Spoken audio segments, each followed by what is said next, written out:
Hey there, welcome to Rose. In this video, we'll be looking at how you could get your post and metrics from your Instagram account in Rose. Let's dive right in. The first thing I'm going to do is go ahead and click on our data actions panel here, search for Instagram, and then click on the sources option there. Go through some of these options here. In this case, we'd want to choose the get IG post and metrics from your account. So I'm going to go ahead and click that. If it's the first time that you're connecting to Instagram, you'll be prompted to connect your account. Go through the flow, and once you have, you can check all the different connections from your Instagram account here. You can then select the username for the Instagram account you want to import the data from. In this case, I'm going to go ahead and choose Rose. You'll also have the option to choose specific metrics you wish to import from Instagram. In this case, I'm going to go ahead and toggle that off. That way, all the default metrics would be imported. Once you're happy with this configuration, go ahead and click Create Data Table here.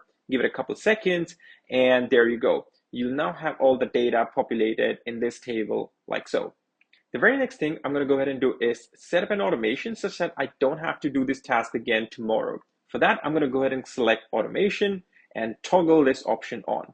You'll be able to set the frequency with which you want this data to be refreshed from this dropdown here.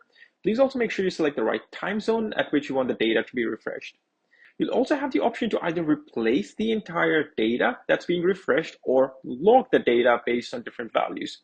Typically, when building reports, you'd want to choose the log option and choose one of these variables that you see from the dropdown to be the unique key or the identifier for a row.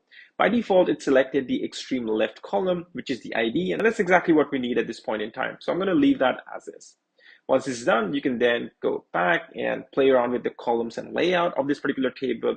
Even feel free to sort and filter the source as you like. There you have it. This is how you can import your posts and metrics from your Instagram account in Rose.